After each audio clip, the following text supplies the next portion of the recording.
Assalamualaikum warahmatullahi wabarakatuh.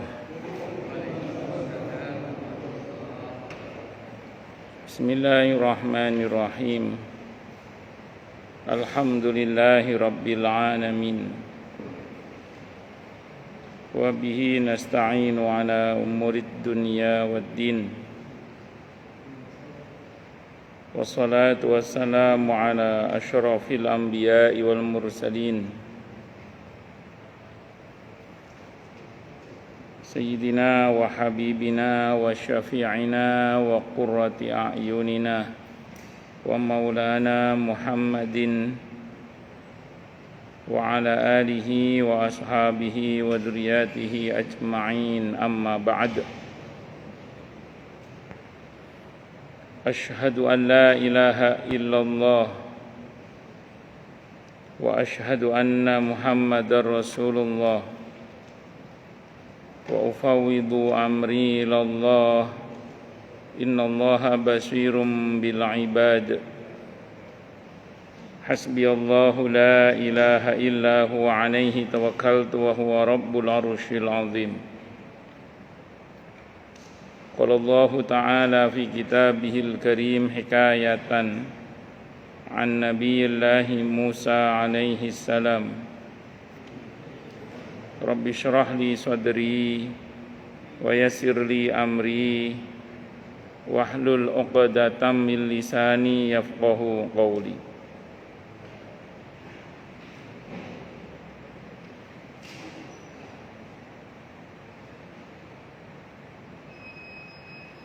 Para alim, para asatidah, para bapak dan ibu sekalian, hafizani wa hafizakumullah, bil khusus segenap pengurus Masjid Al-Furqan Jatiunggul yang semoga pengurusnya dan jamaahnya selalu dalam naungan rahmat, barokah, perlindungan serta bimbingan Allah Subhanahu wa taala. Amin, Allahumma amin insyaallah. Dan tentu kita berdoa kepada Allah Subhanahu wa taala, Allahumma inna nas'aluka ilman nafi'a wa rizqan thayyiba wa amalan mutaqabbalah wa fatahallahu lana futuhal arifin. Allahumma inna na'udzubika min ilmin la yanfa' wa amalin la yurfa' wa qalbin la yakhsha' wa du'a'i la yusma'. Allahumma ati anfusana taqwaha wa zakkiha anta khairu man zakkaha anta waliyuha wa maulaha. Amin, Allahumma amin insyaallah. Masih melanjutkan kajian kita kitab Riyadhus Shalihin karya Al-Imam An-Nawawi rahimahullah rahmatan wasi'ah wa rahimallahu ulama al-muslimin. Qala al-muallif rahimahullahu ta'ala wa nafa'ana bihi wa bi'ulumihi fid dharaini amin. Bismillahirrahmanirrahim. Wa an Abi Sulaiman, dan diceritakan dari Pak Sulaiman, namanya Malik ibn Al-Huwairisi, Malik ibn Al-Huwairisi radhiyallahu anhu, qala, beliau berkata, Ataina, kami mendatangi Rasulullah sallallahu alaihi wasallam, wa nahnu syababatun mutaqaribuna, sementara kami adalah anak muda yang usianya enggak jauh beda. Fa aqamna indahu 20 lailatan, maka kami pun berdiam di sisi Nabi kita Muhammad sallallahu alaihi wasallam, nginep maksudnya kayak semacam mondok gitu, kira-kira selama 20 lailatan, 20 apanya lailatan, malamnya 20 malam. Wa kana, dan adalah Rasulullah Muhammad SAW adalah rafiqan, orang yang sangat lembut, rahiman, yang penyayang. Nabi beliau adalah orang yang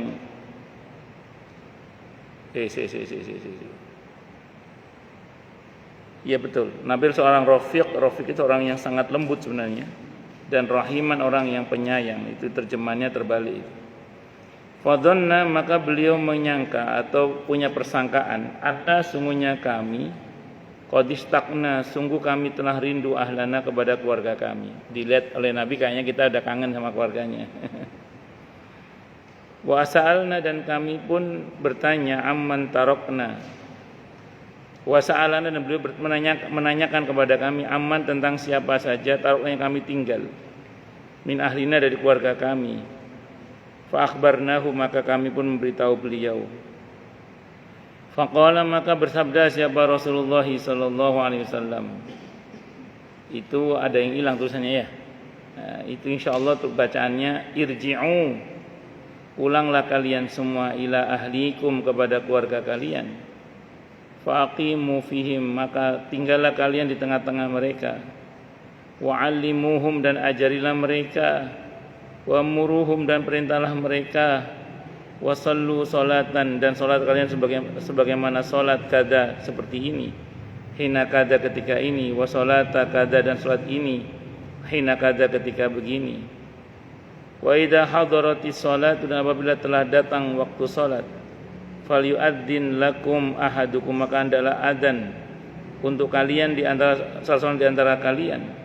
Wal ya ummakum akbarukum, dan hendaklah yang lebih tua di antara kalian yang menjadi imam. Muttafaqun alaih, Bukhari Muslim. Zadal Bukhari, telah menambah sama Al-Bukhari, Imam Bukhari, wa sallu kama raaitumuni usalli, dan salatlah kalian sebagaimana kalian melihat aku salat. Ini menarik ya. Jadi ada sekitar beberapa orang anak muda, enggak sebutkan jumlahnya sini, itu kayak semacam mondok membersamai Rasulullah Muhammad sallallahu alaihi wasallam. Jadi mereka ini kayak khususi gitu ya, privat khusus kepada Rasulullah Muhammad SAW, dan tinggal di situ, mukim. Ya kalau sekarang mondok itu. Kira-kira selama 20 malam. Mondoknya 20 malam. Yang mondoknya gurunya, kiainya Rasulullah Muhammad SAW. 20 malam ya cukup pulang jadi ulama besar. Karena gurunya siapa? Rasulullah Muhammad sallallahu alaihi wasallam, settingan wahyu. Dan diakui oleh sahabat yang membersamai Nabi itu orangnya sangat lembut, sangat penyayang. Allahu Akbar. Bahkan mungkin ada beberapa orang yang memberikan kesaksian lah ya. Ketika khidmah kepada sekelas Abdullah bin Umar saja. Abdullah bin Umar kan sahabat Nabi, muridnya Nabi lah, Nabi kita Muhammad SAW. Itu punya seorang murid cerita, saya ini pernah khidmah kepada Abdullah bin Umar. Dan ketika saya khidmah itu, bukannya saya yang melayani beliau, saking rendah hatinya Abdullah bin Umar, sampai Abdullah bin Umar yang justru melayani saya gitu. Jadi ada orang begitu itu ya. Ada murid khidmah ke gurunya, saking rendah hatinya gurunya, malah akhirnya gurunya yang melayani muridnya itu ya ada itu. Saking rendah hatinya itu Abdullah bin Umar. Sekarang bayangkan gurunya bagaimana, yaitu Rasulullah Muhammad sallallahu alaihi wasallam. Jadi jangan bayangkan Nabi itu kemenyek sama santrinya, mentang-mentang punya santri terus semua serba minta dilayani, mboten. Justru kesaksian murid-murid beliau ini, sahabat-sahabat beliau ini, Nabi lah orang yang sangat lembut dan sangat penyayang dalam masalah ini. Itu kesaksian mereka dalam belajar selama 20 malam kepada Rasulullah Muhammad sallallahu alaihi wasallam. Dan Nabi tahu perasaan para santri ini. Rupanya mereka udah mulai kangen sama keluarganya. Dan Nabi nanya, siapa saja keluarga yang kamu tinggalkan untuk belajar ini ya Rasulullah. Ya sudah pulang. Suruh pulang. Ini pelajaran sebenarnya untuk para kiai yang punya pesantren sebenarnya. Allah, jangan persulit santri untuk ketemu dengan keluarganya, walaupun aturan pesantren tetap harus ditegakkan. Karena ada beberapa pesantren dan banyak pesantren memang yang ya saya tidak menyalahkan, masing-masing punya aturannya ya. Saya hormatilah. Tapi maksud saya ada beberapa pesantren itu yang memang untuk perizinan santri itu dipersulit. Tapi efek dan dampaknya itu diantara akhirnya bohong sana, bohong sini, nipu sana, nipu sini, cari alasan sini. Ya, ini berbeda dengan pesantren-pesantren tertentu yang memang memberikan waktu bagi para santri untuk bertemu keluarganya. Bahkan ada beberapa pesantren itu yang menyediakan waktu untuk para santri itu boleh pulang. Kalau di pesantren anak saya itu sebulan sekali lah. Itu ada waktu di mana santri boleh pulang ke rumah walaupun tidak nginep. Kalau di Bogor itu seingat saya ada juga pesantren kalau setiap bulan ada waktu kepulangan 3 hari setiap bulan. Sabtu, dari Jumat, Sabtu, Ahad harus kembali ke pondok. Itu memang rupanya kiainya punya pengalaman katanya. Kiainya itu punya pengalaman bagaimana seorang santri itu jangan terpisah dari orang tuanya kalau masih mungkin untuk ketemu gitu. Walaupun mereka di pesantren. Karena inilah yang Nabi lakukan kepada para sahabatnya. Malah saya pernah tahu ada pesantren di Malang itu, pesantrennya Habib Jamal Ba'agil itu, beliau pernah diwawancara, di sini pesantrennya nggak ada pagarnya. Pagarnya nggak ada pintunya, nggak ada pintunya. Santri boleh pulang kapan saja, yang penting izin. Kita permudah untuk pulang, ketemu orang tuanya. Kita permudah. Kalau orang tuanya nyebut ada santri mau pulang, kita permudah perizinan, kita permudah. Asal ada jelas orang tua yang jemput atau siapa yang jemput. Tapi satu syaratnya, harus izin. Kalau nggak izin, kok sudah dipermudah perizinan kok pulang nggak izin, kata beliau mending nggak usah balik lagi ke pondok. Karena kebangetan, diberi kemudahan izin kok nggak izin pulang, terus mending nggak usah balik yang pondok. Nah, jadi kalau kita ambil spirit Nabi ini, bahwa kemudian pesantren punya peraturan dan silakan ditegakkan peraturan dengan disiplin, akan tetapi jangan pisahkan anak dengan orang tuanya dengan buat peraturan yang membuat anak sulit ketemu dengan orang tuanya. Walaupun nanti semua ada takaran-takarannya ya. Karena mungkin ada beberapa kasus yang dipelajari terus diambil tindakan begini. Termasuk sedikit kritik saya ke beberapa pesantren yang di kota terutama ya. Kan ada beberapa pesantren di kota kayak di Bekasi ini atau di Jakarta misalnya. Dia kopas peraturan pesantren di Jawa Timur. Gontor misalnya, kopas peraturan di beberapa pesantren yang punya nama di Jawa Timur lah. Kopas peraturan pesantren sana, dikopas dibawa ke sini. Kan banyak pesantren besar di Jawa Timur, ada Lirboyo, ada Tebu Ireng, ada Al-Falah Ploso, ada Nurul Jadid Paiton Probolinggo, ada banyak pesantren, ada Asunia Kencong Jember, banyak. Peraturan-peraturan pesantren Jawa Timur itu dikopas, dibawa ke kota Bekasi misalnya atau Jakarta tanpa melihat konteks. Ini kadang nggak tepat menurut saya. Kenapa tidak tepat? Karena kalau di Gontor, di Nurul Jadid misalnya, kayak di Ploso, kayak di Lirboyo, kayak di Tebu Ireng, itu pesantrennya luas dan di dalam itu lengkap itu, apalagi Darut Waluho itu lengkap sekali itu isinya, dalamnya itu keperluan santri itu mulai dari makanan, minuman, cemilan, pakaian, aksesoris lengkap di dalam itu, rumah sakit lengkap di dalam. Karena lengkap di dalam, walaupun santri dikasih aturan ketat itu ya santai saja, semuanya bisa dibeli di dalam pesantren. Nah, sementara yang di Bekasi ini kan kadang untuk kepentingan sekolah saja pesantren tidak menyediakan koperasinya misalnya. Untuk makanan mungkin sangat terbatas misalnya. Terus kopas peraturan pesantren yang ada di Jawa Timur, lokasinya nggak selebar Jawa Timur misalnya. Ruwet akhirnya. Itu yang kadang membuat dilema pesantren di kota itu. Pengurusnya kopas peraturan pesantren di Jawa Timur ditarik ke Bekasi atau ke Jakarta, nggak paham konteks gitu loh. Maunya ketat kayak di Jawa Timur sana. Jawa Timur pondoknya ombo, hektaran pesantrennya itu. Santri bisa ngapain saja di dalam itu, semuanya lengkap. Oh di kene mung sauplek peraturannya ketat pisan. Umep santri itu. Ngerti umep nggih?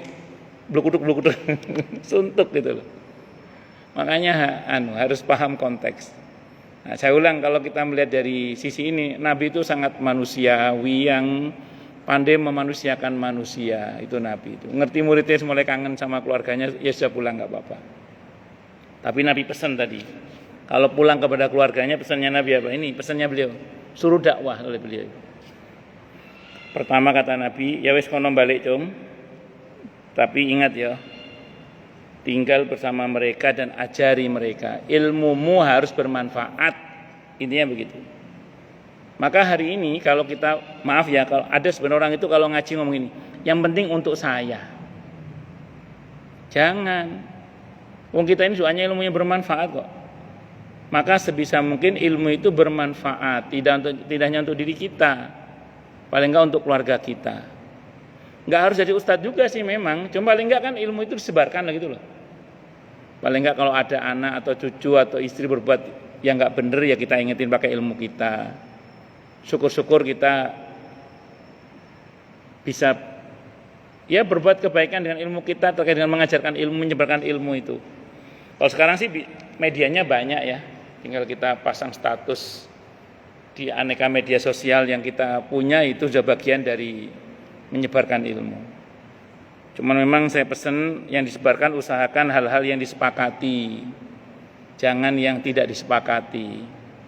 Terus usahakan kalau kita tidak paham betul tentang masalah khilafiyah yang kita posting, itu usahakan jangan diposting. Postingan yang kita betul-betul menguasai. Kadang orang itu main kopas saja, belum dibaca sudah di-share. Terus orang nanya, masa belum baca saya? Gimana coba? Belum baca udah di-share duluan.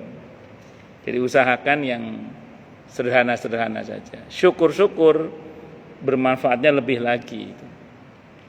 Jadi kita wajib berdakwah. Ajarkan ilmu yang kita pelajari. Tentu sesuai dengan konteks yang bisa kita jangkau ya. Karena masing-masing orang punya konteksnya sendiri-sendiri. Tapi dalam hati kita harus punya semangat berbagi ilmu. Dalam hati kita harus punya semangat berbagi ilmu. Jangan pernah berpikir bahwa ilmu itu yang penting untuk saya. Jangan gitu. Ya penting untuk saya, tapi juga semoga bermanfaat bagi keluarga saya. Syukur-syukur semoga juga bermanfaat bagi tetangga saya. Terus begitu. Usahakan begitu. Terus kemudian wa'allimuhum wa muruhum, perintahlah mereka untuk berbuat baik maksudnya. Wasallu salatan kada hina kada wasolatan kada hina kada. Jangan lupa salat, cung. Nah, jangan lupa apa? Salat. Kalau orang tua dulu kalau anaknya mau pergi kemana kan gitu nasihatnya, ojo lali salat le. Nah, jangan lupa salat. Ada orang tua itu anaknya tinggal di Jepang, nggak bosen-bosennya dia pokoknya. Nak, jangan lupa sholat nak. Kata anaknya, mama nggak bosen ngingetin aku begini terus, kata anaknya. Enggak loh, kamu anakku kok. Saya ingetin terus saja. Nak, jangan lupa sholat. Nak, ingetin terus. Allahu Akbar.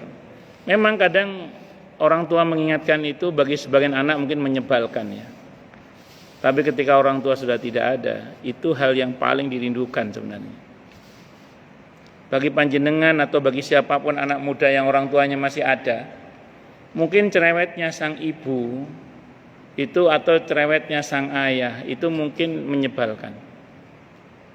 Tapi ada masa di mana ketika ibu sudah tiada, ketika bapak sudah tidak ada, sudah meninggal, itu adalah hal yang sangat dirindukan oleh anak. Bisa dimengerti ya? Nah, makanya anak-anak harus dibuat paham itu. Kalau misalnya dia ngomong tentang jenengan, apa sih Pak, ngingetin dulu. Ya sekarang kamu mungkin bosan dengan suara Bapak. Tapi yang mungkin saja akan ada masa di mana kamu rindu Bapak loh. Ketika Bapak sudah tidak ada misalnya. Ya nak, mungkin sekarang ibu cerewet sama kamu untuk kebaikan kamu, tapi ada masa bisa jadi nanti kamu akan kangen loh sama suara mama ini, sama suara ibu ini, ketika ibu sudah tidak ada. Allahu Akbar. Semoga Allah rahmati kedua orang tua kita dan rahmatnya yang maha luas. Amin. Allahumma amin insyaallah. Terus kemudian wa idza hadaratis salatu falyu'adzin lakum ahadukum wal ya'ummakum akbarukum. Nabi perintahkan lek wis masuk waktu salat, Cung, aja lali ana sing adzan. Usahakan jamaah, sing imami sing paling tuwa. Nah, jadi anjuran Nabi itu gitu, dia ke anak muda itu. Jadi nun sewu, kalau kita bicara ini, alhamdulillah kalau di kampung kita ini kan sudah makmur lah masjidnya ini. Adzan, ada yang adzan. Iqomah, ada yang iqomah. Imam rawatibnya juga sudah ada, alhamdulillah. Ini yang dimaksud paling tua di sini dalam konteks anak muda ini loh ya. Jangan kebiau ya, jangan dipukul rata. Kalau dipukul biasanya nggak rata. Kata Pak Ustadz kemarin hadisnya sudah yang paling tua. Udah Al-Furqan sekarang imamnya yang tua-tua. Enggak, bukan itu maksudnya, bukan itu. Karena kalau gini loh, kalau semuanya ahli agama, Pak pilih yang paling tua. Tapi dalam pilihan imam bukan yang paling tua yang pertama. Yang paling banyak hafalan Qur'annya. Yang paling paham akan agamanya. Terus baru kemudian kalau semuanya podo, yang lebih dulu yang paling tua. Kalau sama-sama tuanya yang paling dahulu hijrahnya. Terus gitu. Di tua itu level kesekian, tua itu. Nah, kalau masih tidak punya imam tetap, walaupun ada ustadz yang datang, kayak saya kan ustadz pendatang. Saya tidak punya hak ujuk-ujuk maju. Saya ustadznya, saya jadi imam, tidak boleh. Karena kita tidak boleh berdiri di tempatnya imam yang menjadi imam tetap di masjid itu kecuali atas izin imam tersebut. Makanya saya sering oleh beliau diminta untuk jadi imam, saya nggak mau. Imam asli. Imam asli. Kenapa? Karena ada imam aslinya soalnya. Saya kan cuma tamu. Allahu Akbar. Yang idealnya masjid itu memang punya imam sendiri. Imam Bukhari menambahkan dalam hadis ini, wasallu kama ra'aitumuni usalli. Salatlah kalian sebagaimana kalian melihat aku salat. Di sini melihat ya, melihat itu pakai mata ya. Kalau pakai mata berarti yang kita fokuskan pada gerakan. Nah, mungkin saya pernah sampaikan di sini. Sependek yang saya pelajari dari sifat salat Nabi kita Muhammad SAW dari beberapa madhab yang saya pelajari ya. Itu yang saya tahu, saya belum pernah Nabi kita Muhammad SAW berkeras-keras soal bacaan. Karena memang yang ditekankan kan melihat, itu perbuatan. Saya belum pernah baca, bukan tidak ada. Yang Nabi berkeras-keras berkaitan dengan bacaan. Belum pernah. Kecuali ucapan yang menyalahi ucapan dalam sholat seperti ngobrol sama orang lain. Itu Nabi pernah tegur. Ada seorang sahabat bersin ceritanya. Yang ngucap Alhamdulillah. Terus sampingnya ngucap Yarhamukallah. Yang ngucap Alhamdulillah Nabi gak tegur. Tapi yang ngucap Yarhamukallah ditegur oleh Nabi. Cung, sholat itu zikir, ingat Allah, bicara dengan Allah, bukan ngomong sama orang lain. Karena yarhamukallah itu ngomong sama orang lain, semoga Allah merahmatimu. Jangan diulangi lagi kata Nabi. Itu. Tapi kalau gerakan Nabi sangat keras menegur itu ada riwayatnya, banyak riwayatnya. Seperti orang yang buruk dalam sholatnya, yang tidak tumak ninah. Itu Nabi tegur. Shalli fa innaka lam tusalli. Salat, kamu belum salat. Dah salat lagi dia, datang sama Nabi. Kata Nabi, shalli fa innaka lam tusalli, kata. Salatlah, kamu belum salat. Sampai 3 kali. Kata sahabat itu, ya Rasulullah, sudah 3 kali engkau bilang ke saya, salat, kamu belum salat. Padahal saya sudah salat. Kata Nabi, terus bagaimana salatnya benar itu ya Rasulullah, kata sahabat itu. Nabi ajarkan. tentang apa? Tumak nina, tenang. Dalam setiap gerakan harus ada tenang. Dia nggak tenang, nggak tumak nina. Tumak nina itu rukun, itu gerakan. Nabi keras sekali itu. Satu, nggih. Yang kedua, ada orang yang ruku sujudnya nggak serius. Sampai Nabi mengatakan itu pencuri sholat, kata Nabi. Itu pencuri sholat, kata Nabi.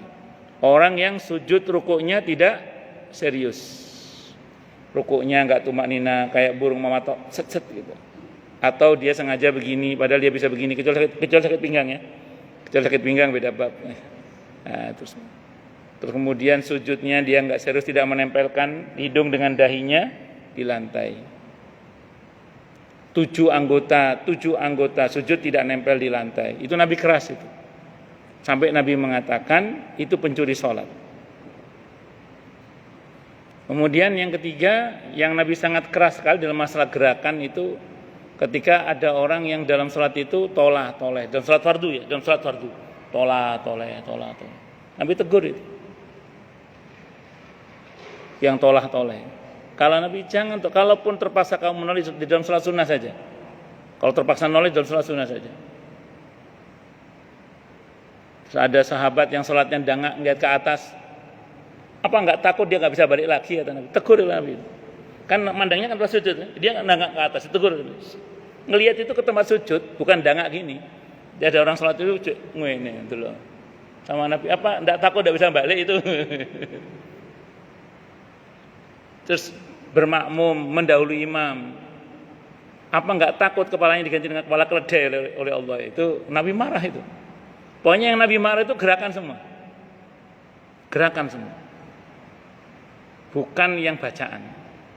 Kalau bacaan, saya sering sampaikan sini. Kalau bacaan, justru ada banyak hadis yang sahih, yang para sahabat itu justru membaca dengan bacaan yang Nabi kita Muhammad SAW bahkan belum pernah mencontohkan. Tapi Nabi tidak mempersoalkan. Kenapa? Karena itu zikir.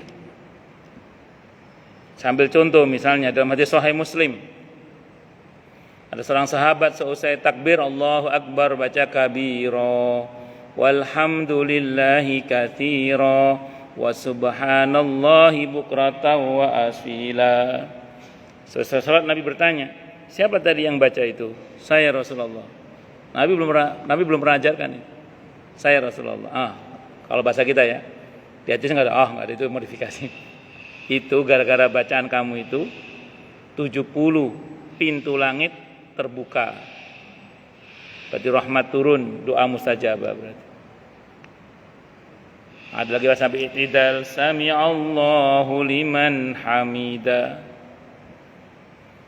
Kalau Nabi kan Rabbana walakal hamdu mil'us samawati wa mil'ul ardi wa mil masyi'ta min syai'in ba'd. Ini enggak Rabbana walakal hamdu hamdan thayyiban mubarakan fi. Selesai salat Nabi nanya, siapa tadi yang baca itu? Diam, enggak ada yang ngomong. Siapa tadi? Akhirnya saya Rasulullah. 30 lebih malaikat berebut mencatat pahala ucapan kamu tadi. Tapi belum mengajarkan. Sahabat sudah membacanya. Dan masih banyak, apalagi iftitah. Iftitah itu tadi tidak hanya Nabi yang mencontoh, beberapa sahabat yang mencontohkan. Dan itu tidak ada masalah. Makanya Nabi kalau soal bacaan tidak pernah berkeras-keras. Saya kadang merasa heran dengan sebagian orang kok berkeras-keras soal bacaan. Padahal sependek yang saya baca, boleh dikata Nabi tidak pernah berkeras-keras soal bacaan, kecuali tadi itu ketika orang ngomong dengan orang lain. Itu Nabi tegur memang gitu. Atau ngelantur ngomong yang bukan bacaan dalam sholat yang aneh-aneh. Saya kira itu. Wallahu a'lam. Makanya kita nggak usah berkeras soal bacaan. Tapi kalau soal gerakan memang Nabi sangat tegas dalam hal ini. Itu seperti itu. Allahu Akbar.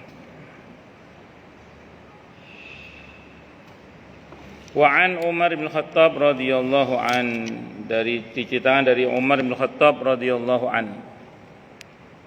Minum dulu nggih.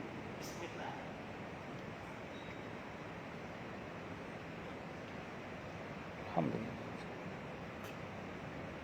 Alhamdulillah. Alhamdulillah. Bismillahirrahmanirrahim. Wa an Umar bin Khattab radhiyallahu an, Dan diceritakan dari Sayyidina Umar bin Khattab radhiyallahu anhu qala, beliau berkata, istadzantu, aku minta izin an-nabiyya kepada nabi kita Muhammad sallallahu alaihi wasallam fil umrati, di dalam mau mengerjakan umrah. Fa adzina li, maka beliau mengizinkan saya. Kok pakai izin segala Ustaz? Begini, Sayyidina Umar kan termasuk orang penting di Madinah. Kalau mau meninggalkan tugas harus izin pada pimpinan. Jenengan kalau di sebuah organisasi misalnya, termasuk yang punya mandat tugas di lingkungan atau apa sebagai RT, RW atau di ormas tertentu misalnya gitu ya. Anda mau pergi pulang kampung ya izin sama pimpinannya. Pak Ketua izin mau pulang kampung. Tugas saya limpahkan kepada ibu ini atau bapak ini. Sehingga kemudian ketika kita tinggal tugas-tugas kemasyarakatan tetap berjalan. Kenapa? Karena memang kita sedang pulang kampung misalnya. Waqala, dan beliau berkata, beliau bersabda, la tansana ya ukhayya min du'aika, jangan lupakan kami wahai saudaraku dari doa-doamu. Faqala, maka Sayyidina Umar berkata, waduh, itu kalimat Nabi itu adalah kalimatan, satu kalimat, ma yasuruni, yang tidak ada yang bisa membahagiakan saya. Kalimatan ma yasuruni annali biha ad-dunya, itu kalimat yang sangat membahagiakan saya, seolah-olah bagi saya dunia dengan segala isinya. Fi riwayat dan riwayat yang lain, qala, beliau bersabda, asyrikna ya ukhayya fi du'aika, libatkan kami wahai saudaraku dalam doamu. Rawahu Abu Dawud, hadis Abi Dawud wa Tirmidzi dan Tirmidzi, wa qala, dan beliau berkata, hadisun hasanun sahihun, hadis hasan sahih.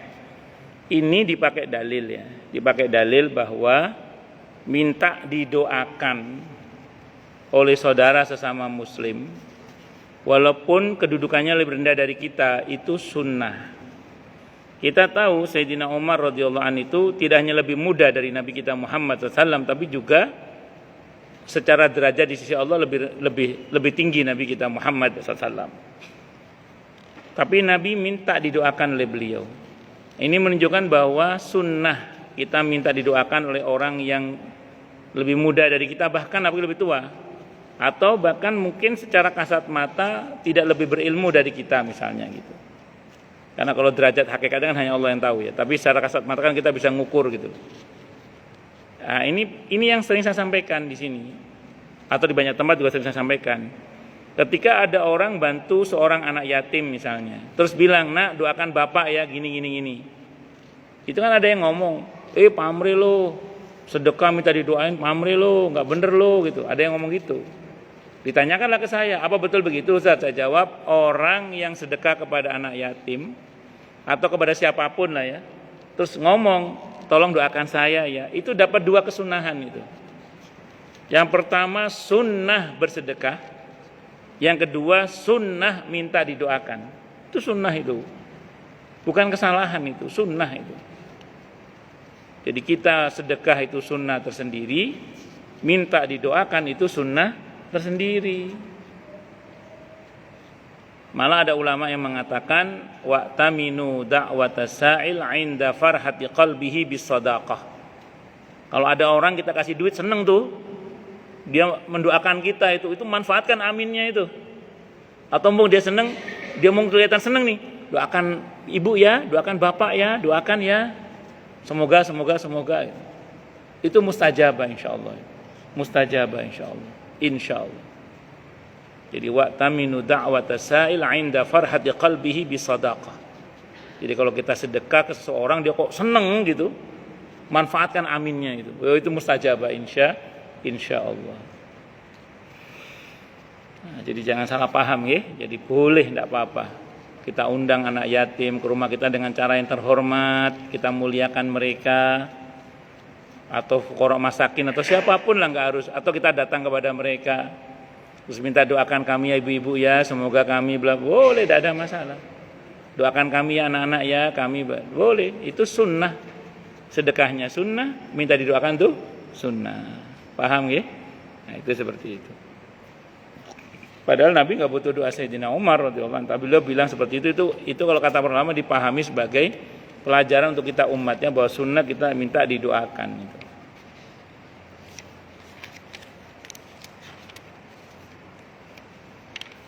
Nah ini dipakai dalil juga, dipakai dalil kalau ada orang mau berangkat haji atau umroh, sunnah kita mengucapkan tolong doakan kami di sana ya.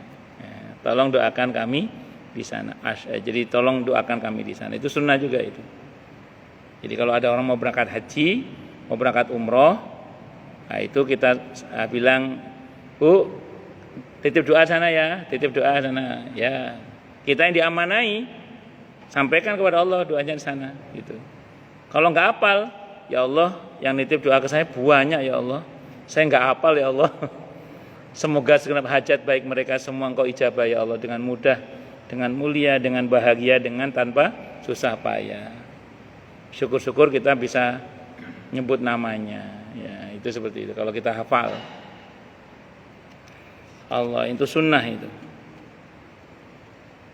Dan konon ada sebagian ulama yang mengatakan di antara kiat untuk supaya bisa cepat haji itu di antaranya adalah datang ke orang yang mau berangkat haji itu atau yang mau berangkat umroh, minta didoakan.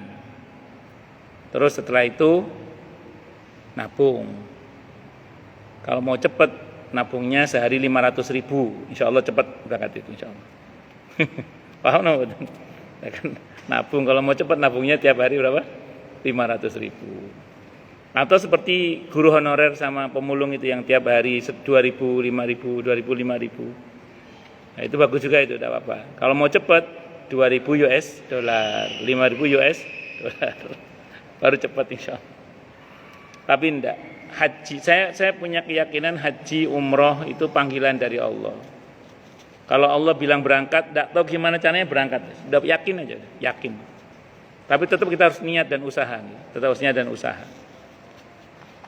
Usaha orang itu macam-macam. Ada yang tertib, ya buka tabungan UNH, ya daftar, ya oke, tidak apa-apa. Tertib itu namanya. Ada yang nggak tertib juga. Kuat pasang niat yang kuat, terus nabung semampunya. Berangkat kapan terserah Allah. Caranya terserah Allah juga. Saya itu nabung haji itu, saya ngomong sama Allah gini, ya Allah Engkau maha tahu tentang berapa uang saya tabungkan ini, dan Engkau maha tahu rasanya nggak mungkin. Rasanya apa? Nggak mungkin. Tapi kalau Engkau berkehendak apa yang tidak mungkin ya Allah, saya masuk aja uang itu gitu. Rasanya Engkau maha tahu ya berapa yang saya taruh dan berapa yang ongkos yang saya keluarkan kalau saya harus berangkat. Dan Engkau maha tahu ini nggak mungkin ya Allah. Rasanya nggak mungkin menurut hitung-hitung rasanya itu nggak mungkin rasanya. Tapi apa yang tidak mungkin bagi Allah? Apa yang tidak mungkin bagi Allah? Makanya kan saya itu kan masuknya dengan izin Allah. Berangkat hajinya itu kan termasuk yang kalau orang bilang itu sokeh masturah. Sokongane wong akeh ongkosnya masih turah. Itu semua dengan izin Allah. Allah alhamdulillah masya Allah barakallahu fiya barakallahu fina barakallahu fikum. Pun lanjut. Jadi kalau Allah berkehendak berangkat, tidak usah khawatir. Jangan kuatkan yang belum haji nggih. Kuatkan niat saja. Terutama setiap musim haji. Kalau dalam mazhab Syafi'i wajib hukumnya itu. Setiap musim haji bulan Syawal, Dzulqa'dah, Dzulhijjah, pasang niat haji aja udah, pasang niat aja. Pasang niat haji. Kalau saya karena udah terbiasa pasang niat haji dari sejak belum haji dulu, sampai sekarang pun walaupun sudah haji alhamdulillah masya Allah tetap pasang niat haji aja. Walaupun tidak wajib lagi saya udah. Tapi pasang niat aja. Kan kalau kita niat kan tetap dapat pahala toh. Dan saya buktikan dengan nabung. Karena saya niat memang betul-betul sungguh-sungguh bukan main-main niat saya. Sewaktu-waktu Allah panggil berangkat, bismillah berangkat insya Allah. Kalau Allah kehendaki nggak ada yang sulit kan? Kalau Allah kehendaki. Udah yakin di situ aja bismillah. Kecuali Anda tipe orang yang tertib. Ya bayarannya jelas, KB semua jelas, daftar secara baik-baik, ya buka tabungan ONH, nabungnya jelas, berprogres, monggo silakan. Mau jalur tertib boleh, mau jalur bonek juga enggak apa-apa. Nah, kulane jalur bonek kulane. Saya termasuk yang jalur bonek. Tapi dikuatkan di niat ya, kesungguhan hati niat itu. Terus kesungguhan dalam menabung, karena memang kita, artinya yang kita tabung untuk haji jangan dikeluarkan untuk yang lain. Disiplin untuk haji aja udah, atau umroh. Nah, terus kemudian jangan pakai untuk yang lain dah, untuk itu aja. Terus kemudian yang kedua, yang ketiga, doa yang sungguh-sungguh. Sambung dengan Allah dan Rasulnya Muhammad sallallahu alaihi wasallam. Kalau tanah haram rindu pada jenengan, kalau tanah haram dan penghuninya rindu pada kita, ada masa di mana Allah akan panggil kita ke sana, insya Allah. Tidak usah khawatir, yakin aja sama Allah. Terutama yang belum, yang sudah semoga dipanggil lagi untuk haji dan umroh beserta keluarga kita semuanya ya, dengan mudah, dengan mulia, dengan bahagia, dengan tanpa susah payah dan dengan segera. Amin, Allahumma amin insyaallah. Mudah-mudahan ya. Amin, Allahumma amin insyaallah. Mudah-mudahan. Amin aja dulu Pak di masjid. Saya itu dulu pas bina du'afa itu, kan bina du'afa, nggak kebayang mereka bisa berangkat ke Mekah itu Pak. Saya bilang sama mereka, udah Bu, amin aja dulu, amin gitu. Di Kemang 3 dulu. Pokoknya saya bilang haji umrah amin. Kan mereka nggak kebayang Pak, bina du'afa, nggak kebayang mereka bisa haji bisa umrah. Qaddarallah, dengan izin Allah. Suatu saat Allah gerakkan hatinya orang Kemang 3 itu untuk mengumrohkan bina du'afa itu tiap tahun 4 orang. Dengan izin Allah. Allah gerakkan hati mereka orang-orang Kemang 3 itu untuk menghajikan yang rajin kajian bina du'afa, tiap orang 4 orang. Akhirnya beberapa fuqara masakin itu umroh juga akhirnya dengan izin Allah. Kalau Allah berkehendak mau apa? Coba. Kalau Allah berkehendak. Supaya amin mawon nggih. Yang belum, terutama yang belum. Yang sudah semoga Allah mudahkan juga kembali lagi ke sana. Amin Allahumma amin insyaallah. Bersama keluarga Pak. Amin Allahumma amin. Dengan mudah, dengan mulia, dengan bahagia, dengan tanpa susah payah dan dengan segera. Amin Allahumma amin insyaallah. Mudah-mudahan. Allahu akbar. Wa an Salim bin Abdullah, dari Salim bin Abdullah bin Umar radhiyallahu anhuma, karena adalah beliau yaqulu berkata li rajuli, pada seorang lelaki, idza arada safaran, kalau dia mau safar dalam perjalanan,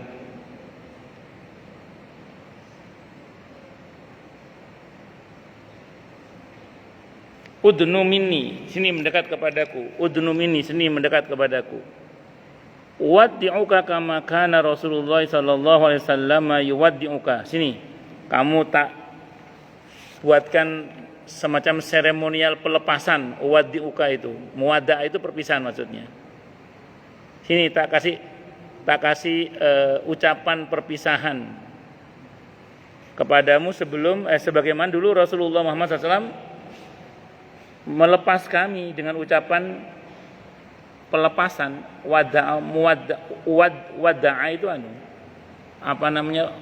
akan aku lepas kamu itu. Waddi'uka, akan aku lepas kamu, kama kana, sebagaimana ada siapa Rasulullah SAW yuwaddi'una, melepas kami dulu. Fayaqulu, maka bersabda siapa Rasulullah Muhammad SAW, astaudi'ullaha dinaka wa amanataka wa khawatim amalika. Astaudi'ullaha,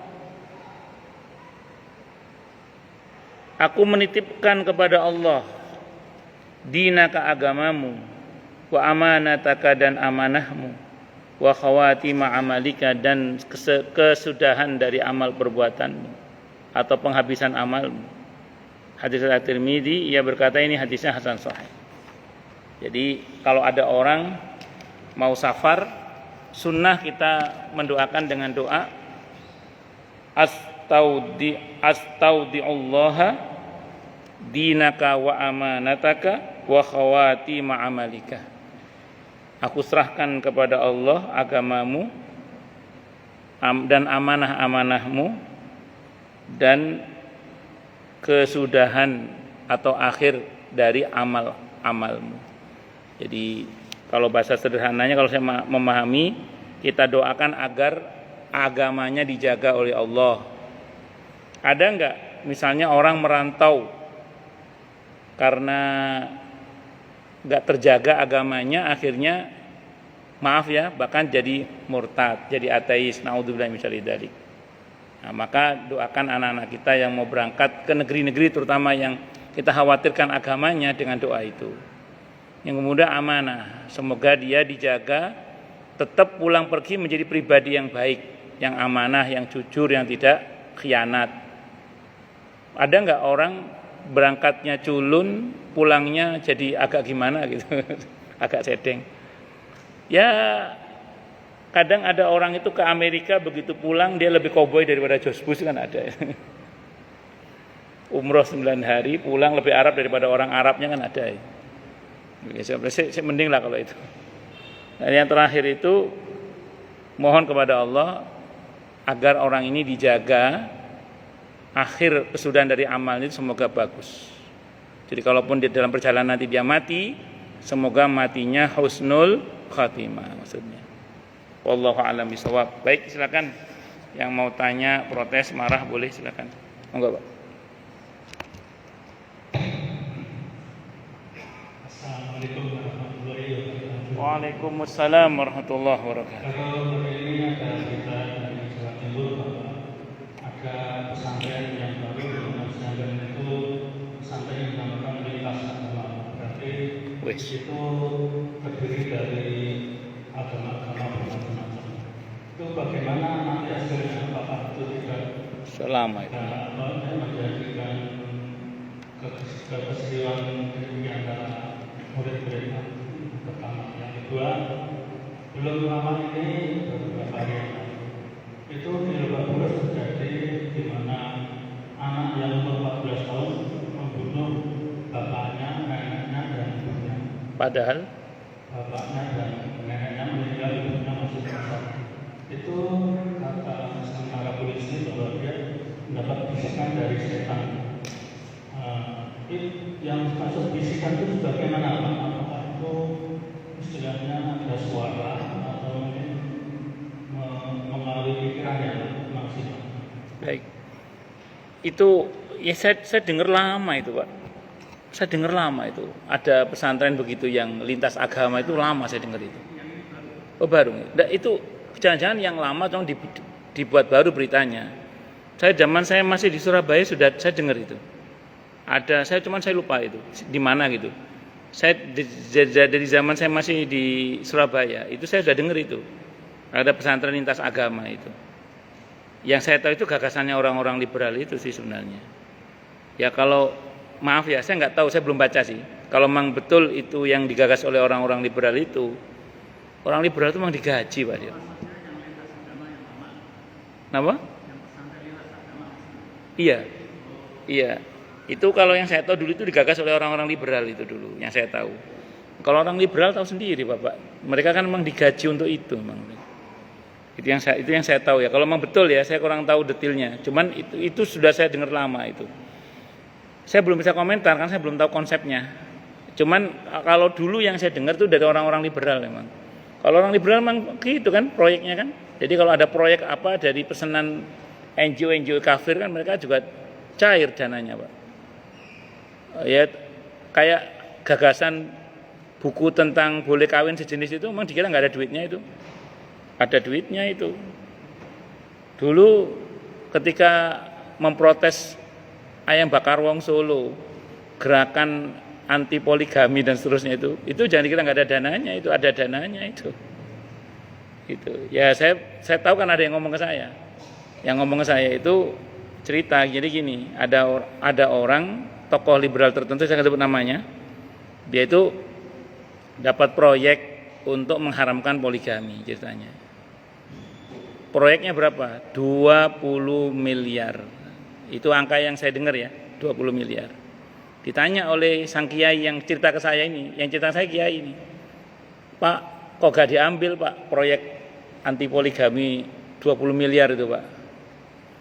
Gak iso rek, gak iso njepit proyek 20M, bojoku loro ya. Ternyata orang liberal itu istrinya 2 dia. Gak bisa ngambil proyek itu.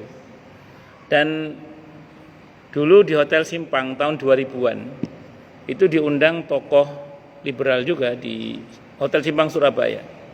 Dia cerita bahwa kami dapat dana dari NGO kafir untuk melakukan ya berbagai macam tindakan-tindakan yang bikin heboh di dunia pemikiran Islam itu. Ya, mereka emang ada dananya. Dan saya pernah mendapat informasi dari adik ipar saya. Ketika itu pesantren kami Nurul Jadid Paiton Probolinggo itu mau ngadakan seminar. Nah, tiba-tiba ada satu tokoh liberal itu ngomong, udah semua pembicara dari kami nggak usah ngeluarin duit, malah dibayar, gitu. Ya kalau memang mereka berkaitan dengan masalah uang itu. Nah, dulu sebelum saya kuliah, saya kan sowan ke kiai saya, Kiai Haji Ahmad Sadid Jauhari. Beliau bilang ke saya gini, Kang, hati-hati sindikat pemikiran gitu. Ketika saya mau kuliah itu, kiai saya itu bilang gitu, Kang, hati-hati sindikat pemikiran. Saya belum paham itu, maksud beliau sindikat pemikiran itu apa, saya belum paham. Begitu saya kuliah di IAIN Sunan Ampel itu, namanya masih IAIN saat itu, saya itu sempat hampir terpukau dengan pemikiran-pemikiran orang kiri yang kecenderungannya itu kayaknya orang cerdas-cerdas, pinter-pinter gitu. Saya itu sempat terpukau. Tapi alhamdulillah saya tidak pernah jadi golongan mereka, alhamdulillah nggak pernah, insyaallah. Saya sempat terpukau itu, wah ini orangnya keren-keren nih, pinter-pinter orang, cerdas-cerdas itu. Sampai satu saat ada diskusi seminar di Hotel Simpang yang mengundang salah satu tokoh Islam liberal itu. Terus beliau mengaku di seminar itu bahwa ya beliau digaji memang. Nah, sejak itu saya tahu, melek itu. Oh, berarti ini enggak murni pemikiran. Berarti ini barangkali yang kata kiai saya sindikat pemikiran. Jadi makanya kita hati-hati Pak, mana pemikiran murni dan mana sindikat pemikiran itu. Itu dua-duanya ada Pak. Yang kiri ada, yang kanan ada itu. Cuman yang kalau kiri kebanyakan dari NGO kafir itu, sementara kalau yang kanan itu kebanyakan dari Timur Tengah biasanya. Yang terlalu kanan itu. Ya kalau bahasa medianya itu ekstrim kanan, ekstrim kiri. Ya kita mesti hati-hati aja lah. Pokoknya hati-hati dengan sindikat pemikiran. Kita nggak usah suudzon tapi waspada aja. Nah, tapi yang nyata-nyata seperti ini kita patut waspada. Nah, jadi kalau belum bisa ngasih komentar nggih. Cuman informasi sementara itu yang bisa saya sampaikan, tapi detailnya pesantren saya kurang tahu. Yang kedua, mengenai anak umur 14 tahun yang membunuh kakeknya, bapaknya, bahkan katanya ini keluarga yang agamis. Katanya dapat bisikan nggih. Saya mau cerita dulu gini, Pak nggih. Terlepas dari apa yang sebenarnya terjadi di keluarga itu kan saya enggak tahu, Pak nggih. Saya enggak tahu apa yang terjadi di keluarga itu, saya enggak tahu. Karena manusia itu kadang seperti buku, Pak. Judulnya begitu memukau tapi isinya menipu. Atau judulnya biasa tapi isinya begitu memukau. Ada banyak orang itu tampilan zahirnya sangat agamis. Tapi di dalamnya busuk, Pak, sebusuk-busuknya, naudzubillah min syarri dzalik. Saya itu pernah kedatangan tamu, saya pribadi. Suami istri datang ke rumah. Cerita sama saya suaminya, Ustadz, kata suaminya, Ustadz, saya ini kalau di rumah seperti malaikat. Baik kalau di luar saya iblis, Ustadz, dia bilang gitu. Ngomong gitu ke saya. Saya kalau di rumah seperti malaikat, Ustadz, depan istrinya, depan anaknya, seperti malaikat. Tapi kalau di luar Ustadz, saya seperti iblis, dia bilang gitu. Dia ceritalah maksiat di luar itu, panjang lah ceritanya itu. Artinya ada orang seperti itu, Pak. Kan ini katanya agak keluarga yang agamis kan katanya. Saya ulang ya, terlepas dari apa yang terjadi di dalam keluarga itu saya tidak tahu ya. Karena kasat matanya agamanya bagus. Sekarang gini, saya ngomong kajian akidah. Dimensi yang terdekat dengan kita dari bangsa manusia itu adalah bangsa jin, Pak. Dimensi terdekat dengan kita itu bangsa jin. Orang itu kalau khusyuk berdoa, zikir, sholat, itu bisa jadi akan ada masa di mana fuadnya itu terbuka, Pak. Basirohnya terbuka, mata hatinya terbuka, Pak. Saya tidak mengatakan indera keenam, bukan. Saya pakai bahasa Quran aja, fuad. Fuadnya melek, Pak. Orang kalau fuadnya melek, itu dia akan punya kemampuan melihat yang mata nggak bisa dilihat, yang mata nggak bisa melihat. Bahkan dia mungkin punya kemampuan mendengar apa yang telinga ini nggak bisa mendengar, Pak.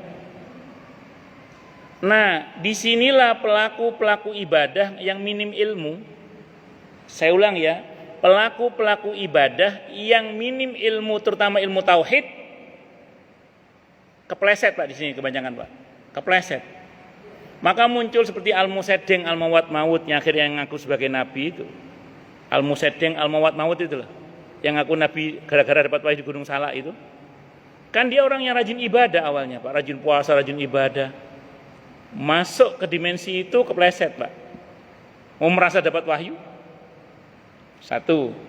Muncul fenomena seperti Lia Edan. Enggak kuat Pak. Karena hanya rajin ibadah tapi tidak disertai dengan ilmu Pak, enggak pakai akidah, tauhid. Kepleset Pak. Dan orang seperti ini banyak. Nah, sangat mungkin anak ini begitu tekunnya ibadahnya kebuka itu fuadnya Pak. Bapak ibunya tidak membekali ilmu yang cukup terutama tauhid, terutama masalah jin. Makanya anak saya masih SD itu sudah naik soal jin Pak. Karena masalah itu harus kita ajarkan ke anak kita supaya nanti dia kalau masuk dimensi itu nggak kaget Pak. Bisa dipahami nggih?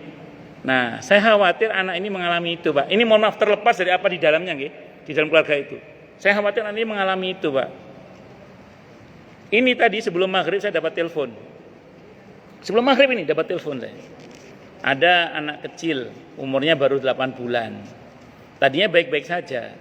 Sekarang tiba-tiba kalau waktu tertentu dia nengok ke arah tertentu di rumah ibunya itu sambil nangis. Terus kalau nanti di situ lagi nengok ke arah itu nangis. Ada apa ini Ustadz ya? Saya bilang saya bukan ahli itu sebenarnya.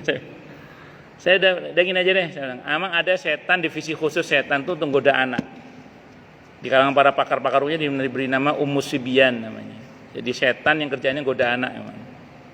Saya bilang coba diruqyah ini aja deh, bacakan Al-Qadar telinga kanannya, Al-Ikhlas, Al-Anas telinga kirinya, tiupkan di kepalanya untuk pagar sementara. Kalau ini masih nangis saja berarti di rumah itu harus diruqyah, saya bilang gitu. Mungkin setannya ada di situ. Gitu. Saya bilang gitu. Ya saya bukan ahlinya sih. Kalau suruh ruqyah saya juga nggak mau, yang ruqyah nanti biar pakar ruqyah aja. Saya bukan pakarnya. Dulu pernah saya mendalami, tapi saya tidak mau lagi. Kenapa? Saya punya pengalaman yang nggak enak di Surabaya itu saya diundang orang untuk mendoakan orang yang sedang bermasalah itu kan. Saya biasa kalau datang saya nasihati dulu orangnya. Saya nasihati, Bu, semua orang punya masalah. Saya juga punya masalah, ibu juga punya masalah. Begitu saya ngomong saya punya masalah, ibu itu nyeletuk, mosok Ustadz punya masalah. Bok. Jadi kalau kita menekuni dunia ruqyah atau sejenisnya itu, seolah-olah kita harus sehat terus Pak. Gak boleh lemah, gak boleh punya masalah. Nah, dikira aku malaikat apa? Nah, karena orang nuntut sempurna, dah jadi Ustadz biasa aja lah. Jadi guru ngaji biasa aja. Kalau guru ngaji biasa ini kan santai Pak. Lali ya biasa, salah ya biasa, jadi menungso kan. Ya sementing terus berusaha memperbaiki diri dari itu aja.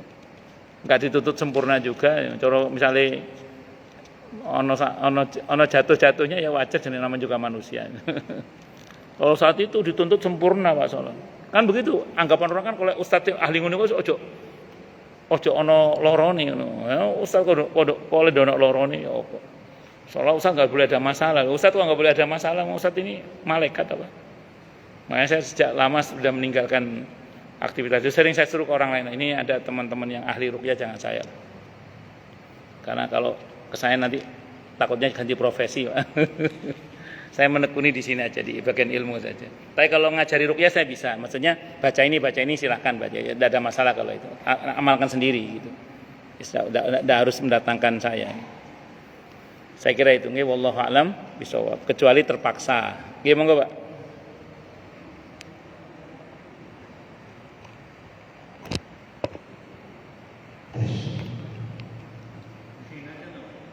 Assalamualaikum warahmatullahi wabarakatuh. Waalaikumsalam warahmatullahi wabarakatuh.